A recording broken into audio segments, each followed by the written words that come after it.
the cerebral assassin, the king of kings, the game, the leader of DX, the leader of Evolution. Triple H goes by many names, and unfortunately, he announced to the world today that he has in fact retired from pro wrestling.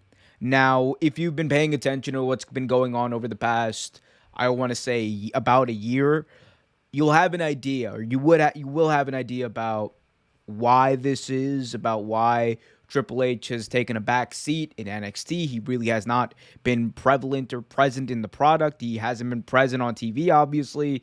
And the reason for that is because last year he suffered a, quote, major cardiac event.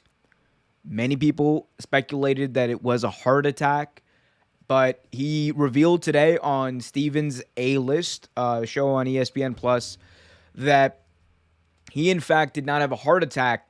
It was a severe cardiac event stemming from, I believe, pneumonia.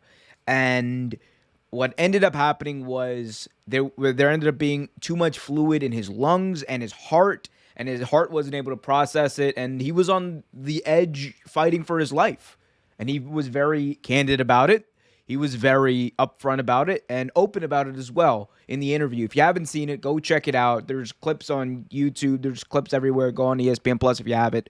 I really do recommend listening to the full interview and hearing this from his words especially. But Triple H then went on to announce his retirement. And honestly, I can honestly say as a wrestling fan, even though we were prepared for it, even though a lot of people didn't expect to see him in the ring anytime soon, definitely, but ever again, it's sad to come to that realization a little bit, and it's weird because like we know, I liken it to kind of when Tom Brady retired, and it's like something we knew that was definitely a possibility, or even Peyton Manning. We knew Peyton Manning was going to retire in 2015, but when it actually happens, you're taken aback for a minute because you're like, wow, my mind has to adjust to this, knowing that this is true. And that's kind of what we're seeing from Triple H. Again, 14-time world champion in WWE.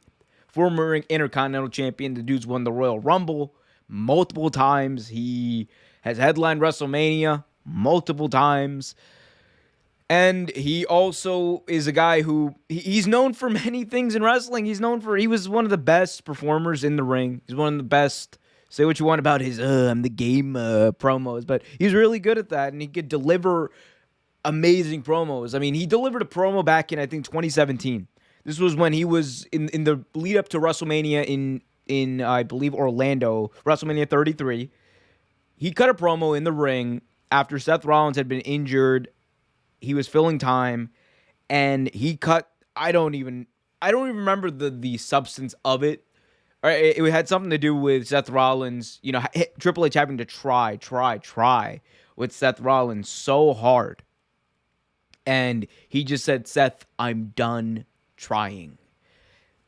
It was like so great, and it encapsulates everything. There's also like the game promo. He's done a lot of great promos, but yeah, he ended up finding his way into the main office or the WWE headquarters, and he became the grandfather, the godfather, whatever you want to call him, of NXT. And say what you want about NXT as a product, whether or not it was developmental, whether or not it was what it intended to be. It really delivered a lot of WWE's best matches over the past 10, 15 years. That much is indisputable. And Triple H is responsible for that. He's responsible for bringing in talent like Nakamura.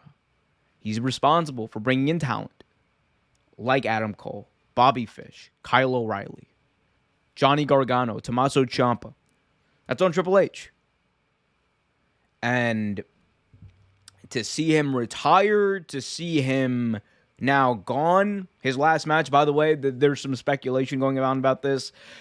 He had an unsanctioned match in 2021 against Randall Keith Orton.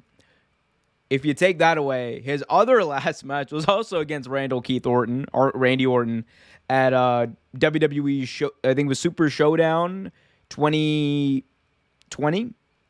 That was the one where Goldberg and Undertaker had their all-time classic of a match, right? I believe that's the one. But you can go back and quote me. I know for a fact he wrestled his last match against Randy Orton at Super Showdown, though. Either way, him being gone, I mean, again, it's not one of those things that's surprising, but at a certain point, you got to give someone their flowers, and Triple H has more than earned his flowers in WWE. He's responsible for some of the best matches he put together as a talent, and then as a producer and as a overseer of NXT. And look, he's not going to be wrestling anymore. He has a defibrillator in his chest.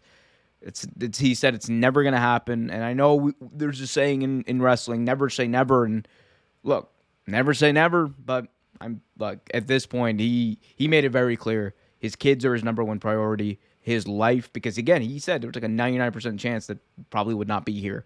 And that's sobering for a lot of us. And it's something that I think wrestling fans need to think about, because it's not just about, the person, the wrestler, it's about the person as well. So either way, I'm sure we're going to be talking about this way more. We got a lot of content leading into WrestleMania as well. So hit that like button, subscribe, and hit that notification bell so you get notified whenever a new video is released.